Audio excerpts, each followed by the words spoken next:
अस्सलाम वालेकुम dear students. एक टॉपिक जो कि फ़र्स्ट ईयर के सिलेबस में से, बायोलॉजी के सिलेबस में से है, the life cycle of angiosperms. ये मोस्टली स्टूडेंट्स जो हैं इसका कॉन्सेप्ट लेने के बजाय इसको मेमोराइज़ करना शुरू कर देते हैं। हालांकि ये कोई ऐसा टॉपिक नहीं है कि जिसे समझे बगैर जो है वो मेमोराइज़ किया जाए। लिहाजा मैंने आज एक छोटी सी काविश आपके सामने ये करनी है कि मैं आपको इसका कॉन्सेप्ट प्रॉपरली दे सकूं। इससे पहले कि मैं वीडियो को आगे प्रोसीड करूं, आप फर्दर वीडियोस के लिए मेरा चैनल सब्सक्राइब करें। ना सिर्फ सब्सक्राइब करें बल्कि बेल आइकन बटन जो है उसे भी ज़रूर प्रेस करें ताकि आपको न्यू वीडियोस जो हैं वो मिलती रहें। मैंने इस पूरे प्रोसेस को 9 हिस्सों के अंदर डिवाइड किया है। आप देख सकते हैं आपकी स्क्रीन पे। लेकिन इंटरेस्टिंग चीज़ ये है कि मैंने जो फ्लावर और फ्रूट सेलेक्ट किया है वो है मैंगो। अगर आप वेरी फर्स्ट डायग्राम देखें तो आपको एक फ्लावर की डायग्राम नज़र आएगी। इसके अंदर 2 हिस्से हैं फ्लावर्स के। पहला हिस्सा है इसका रिप्रोडक्टिव पार्ट जो आपको बिल्कुल ऊपर नज़र आ रहा है, और उसके बिहाइंड आपको नज़र आएगा इसके नॉन रिप्रोडक्टिव पार्ट्स जो कि इसकी पेटल्स और सेपल्स हैं। ये सारी चीज़ें एक रिसेप्टेकल के ऊपर जो है वो अटैच होती हैं। अगर मैं इसकी पेटल्स और सेपल्स को रिमूव कर दूं तो मेरे पास सेकंड डायग्राम में सिर्फ एक हिस्सा बचता है जिसे हम रिप्रोडक्टिव पार्ट बोल सकते हैं। अगर आप इसके रिप्रोडक्टिव पार्ट के इन 2 हिस्सों को, एक तो मेल रिप्रोडक्टिव पार्ट है, दूसरा फीमेल रिप्रोडक्टिव पार्ट है, अगर आप इन दोनों को सेपरेट दिखाएं तो थर्ड डायग्राम आपके सामने मैं आपको शो करवा रहा हूँ। अब यहाँ देखें, आपको लेफ्ट साइड पे स्टेमन और राइट साइड पे कार्पल नज़र आ रहा है। स्टेमन जो है ये मेल रिप्रोडक्टिव पार्ट है, कार्पल जो है ये फीमेल रिप्रोडक्टिव पार्ट है। अगर आप स्टेमन के 2 हिस्से देखें तो आपको सबसे ऊपर वाला हिस्सा एंथर और नीचे जो एक स्टॉक सी है उसे हम फिलामेंट कह सकते हैं, और दूसरा जो इसका फीमेल पार्ट है अगर आप इसको देखें तो हम इसे ओवरऑल कार्पल बोलते हैं। इसके जो मेन पार्ट्स हैं, सबसे ऊपर स्टिग्मा है, फिर स्टाइल है और सबसे लास्ट पे ओवरी है। डियर स्टूडेंट्स, जब हम एंथर की बात करते हैं तो एक्चुअली एंथर के अंदर मदर स्पोर्स होते हैं, या मेल मदर स्पोर्स बोल लें। दूसरी साइड पर अगर आप कार्पल की बात करें तो फीमेल मदर स्पोर्स जो हैं वो मौजूद होते हैं। इनकी ये जो डिप्लॉयड स्पोर्स इनकी मैं बात कर रहा हूँ, एक्चुअली ये स्पोरोफाइट है जनरेशन जिसकी मैं बात कर रहा हूँ आपके साथ। जब इन स्पोर्स की मायोसिस या रिडक्शन डिवीजन होती है तो इनसे फिर रिडक्शन डिवीजन के बाद टेट्रेड बनते हैं, मतलब 4-4 सेल्स बन जाते हैं। जब ये 4-4 सेल्स जो कि हैप्लॉइड हो जाते हैं, जब ये जर्मिनेट करते हैं तो इनसे फिर मेल एंड फीमेल गैमीटोफाइट्स बनते हैं। अगर आप यहाँ देखें तो आपको थर्ड डायग्राम में बिल्कुल ऊपर मेल गैमीटोफाइट लिखा हुआ नजर आएगा। ये मेल गैमीटोफाइट जब मैच्योर होता है या जर्मिनेट करता है तो ये किस में कन्वर्ट हो जाता है? पोलन में कन्वर्ट हो जाता है। अगर आप पोलन का स्ट्रक्चर देखें तो यहाँ पर आपको इसके 2 विंग्स नजर आएंगे, इसके इनसाइड 2 सेल्स के न्यूक्लियाई नजर आएंगे। एक को हम पोलन ट्यूब न्यूक्लियस बोलते हैं, दूसरे को हम उसका स्पर्म बोलते हैं। ये अगर सक्सेसफुली लैंड कर जाते हैं किसी भी कार्पल के ऊपर, अगर ये अपने ही प्लांट के किसी दूसरे कार्पल के ऊपर जो लैंड करते हैं तो हम इसे सेल्फ पोलिनेशन बोल देते हैं। अगर ये किसी दूसरे प्लांट के फ्लावर के ऊपर लैंड करके सक्सेसफुली पोलिनेट कर जाते हैं तो हम इसे क्रॉस पोलिनेशन बोल देते हैं।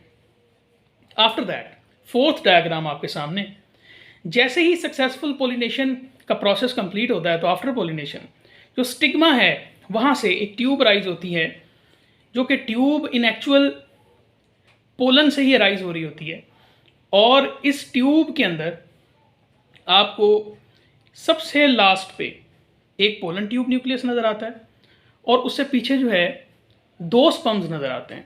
एवोल्यूशनरी पॉइंट ऑफ व्यू से यहाँ पर जो पोलन ट्यूब के अंदर एक स्पर्म होता है उसकी माइटोसिस होने के बाद ये 2 में कन्वर्ट हो जाता है। मैंने इस डायग्राम को थोड़ा सा बड़ा करके दिखाया। अगर आप नेक्स्ट देखें तो इसमें आपको 2 स्पर्म्स नज़र आ रहे हैं और एक पोलन ट्यूब न्यूक्लियस नज़र आ रहा है। ये पोलन ट्यूब न्यूक्लियस वे डिस्क्राइब करता है या नेविगेट करता है कि इस पोलन ट्यूब ने सक्सेसफुली किस रास्ते के ज़रिए मूव करना है। आफ्टर दैट फिफ्थ डायग्राम आपके सामने। फिफ्थ डायग्राम में आप ये देख सकते हैं कि यहाँ पर जो ओवरी के इनसाइड, जिसे हम फीमेल गमीटोफाइट भी बोलते हैं और एम्ब्रियो सैक भी बोलते हैं, इसमें आपको मुख्तलिफ तरह के सेल्स नज़र आते हैं। अगर मैं आपको दोबारा से डायग्राम नंबर 4 पे ले जाऊं, तो डायग्राम नंबर 4 पे अगर आप देखें तो आपको 3 सेल्स ऊपर नज़र आएंगे और 3 सेल्स ही नीचे नज़र आएंगे। जो ऊपर वाले सेल्स हैं इन्हें एंटीपोडल सेल्स बोलते हैं। इनका मैं फंक्शन आपको थोड़ा सा बता देता हूँ। ये न्यूट्रिटिव सेल्स होते हैं जो कि एंडोस्पर्म, जो कि अंदर का हिस्सा है, जो कि फ्यूचर में एक एम्ब्रियो की खुराक बनने वाला सीड के अंदर हिस्सा है, उसमें ये as a nutritive cells play करते हैं। किन चीज़ों की न्यूट्रिशन ये देते हैं? स्टार्च यहाँ से बनते हैं, प्रोटीन्स बनती हैं और लिपिड्स बनते हैं, जो कि फ्यूचर के अंदर जो एम्ब्रियो है उससे अपनी खुराक को जो है वो पूरा कर रहा होता है। अगर आप नीचे के 2 सेल्स देखें तो आपको 2 साइनर्जिड्स नज़र आएंगे। साइनर्जिड्स का भी मैं आपको काम बता देता हूँ। ये एक्चुअली एग के दोनों अतराफ में मौजूद हैं। इसका काम ये है कि ये पोलन ट्यूब को डायरेक्ट करता है कि पोलन ट्यूब ने इन एक्चुअल कहाँ पर आकर फिक्स होना है और कहाँ से जो है वो जो स्पर्म्स हैं वो इसके मुंतकिल होके फर्टिलाइजेशन का प्रोसेस आगे चलना है। आगे देखें जी, यहाँ पर आपको दोनों स्पर्म जो हैं वो फर्टिलाइज करते हुए सेल्स को नज़र आएंगे। अगर आप देखें सेंटर में आपको जाइगोट बनता हुआ नज़र आ रहा है और उसके इनसाइड आपको एंडोस्पर्म बनता हुआ नज़र आ रहा है। यहाँ पर सक्सेसफुली डबल फर्टिलाइजेशन कंप्लीट हो चुकी है। आफ्टर दिस डबल फर्टिलाइजेशन जो एंटीपोडल और साइनर्जिड सेल्स होते हैं ये ख़त्म हो जाते हैं आहिस्ता आहिस्ता, क्योंकि इनका फिर काम फर्दर ख़त्म हो जाता है। अब यहाँ पर हमारे पास इस कार्पल के अंदर 2 तरह के सेल्स मौजूद हैं। एक को हम जाइगोट बोलते हैं और दूसरे को हम एंडोस्पर्म बोलते हैं। आफ्टर दैट ये स्ट्रक्चर जो आप देख रहे हैं, जो ओवरी की वॉल्स आप देखते हैं, वो फिर फ्रूट कवर के अंदर कन्वर्ट होना शुरू हो जाती हैं और जो इनसाइड आपको एम्ब्रियो सैक नज़र आ रहा है वो फ्यूचर में सीड में कन्वर्ट होता हुआ आपको नज़र आएगा। और आप बेबी फ्रूट 7th पॉइंट के ऊपर देख सकते हैं कि कैसे एक मैंगो जो है वो यहाँ पर अराइज हो जाता है। मैंगो के अराइज हो जाने के बाद ये एक बेबी फ्रूट है। जैसे ही फ्रूट सेटिंग के बाद फ्रूट अपना ग्रोथ का प्रोसेस जो है वो चलाता है, तो ये अपने साइज़ में इंक्रीज़ होता जाता है। जैसे जैसे ये अपने साइज़ में इंक्रीज़ होता जाता है वैसे वैसे ये हैवी होता जाता है और फिर ये हैंगिंग फॉर्म के अंदर जो है आपको नज़र आएगा, जिसमें आपको 8th पॉइंट पे मैच्योर फ्रूट लिखा हुआ नज़र आ रहा है।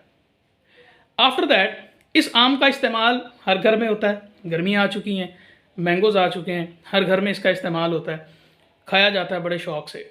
और अगर इस के अंदर जो इसका सीड है उसका प्रॉपर यूज़ करके इसे ज़मीन के अंदर, किसी अच्छी ज़मीन के अंदर, अच्छे सॉइल के अंदर दबा दिया जाए, तो आप देखें 9th पॉइंट में आपको एक प्लांट सीडलिंग राइज होती हुई नज़र आएगी और इन फ्यूचर इसके ऊपर इसकी इन्फ्लोरेसेंस जो है वो भी शो हो जाती है। मतलब इसके फ्लावर्स जो हैं वो जनरेट होना शुरू हो जाते हैं। और ये जो फ्लावर इसका जनरेट हो रहा है, अगर आप देखें तो उसका छोटा सा फ्लावर को मैंने फिर अगेन बड़ा करके दिखाया, तो अगेन जहाँ से हमने स्टार्ट लिया था इस साइकिल में, फर्स्ट पॉइंट से फ्लावर से, वहीं पर ही हमने इसे वाइंड अप कर दिया है। लिहाजा ये जो एक पूरा प्रोसेस है इसमें again alternation of generation involve है। किस तरह से देखें, स्पोरोफाइट और गैमीटोफाइट दोनों एक दूसरे को ऑल्टर करते हैं। जो मेजर प्लांट आपको नज़र आता है, दरख्त जो नज़र आता है आपको, ट्री नज़र आता है, वो एक्चुअली स्पोरोफाइट होता है। उसके ऊपर फ्लावर, उसके अंदर जो हिस्से, वो सारे स्पोरोफाइट के पार्ट्स हैं। लेकिन जब हम बात करते हैं रिप्रोडक्टिव पार्ट्स के अंदर बनने वाले जो पोलन हैं या जो फीमेल गैमीटोफाइट हैं, जिसे आप एम्ब्रियो सैक बोलते हैं, ये जो 2 स्ट्रक्चर्स होते हैं हम इन्हें बोलते हैं ये फीमेल और मेल गैमीटोफाइट्स हैं, जो इनकॉन्स्पीशियस स्ट्रक्चर्स होते हैं, जो हमें नज़र वैसे नहीं आ रहे होते, जैसे एक प्लांट का स्पोरोफाइट नज़र आ रहा होता है।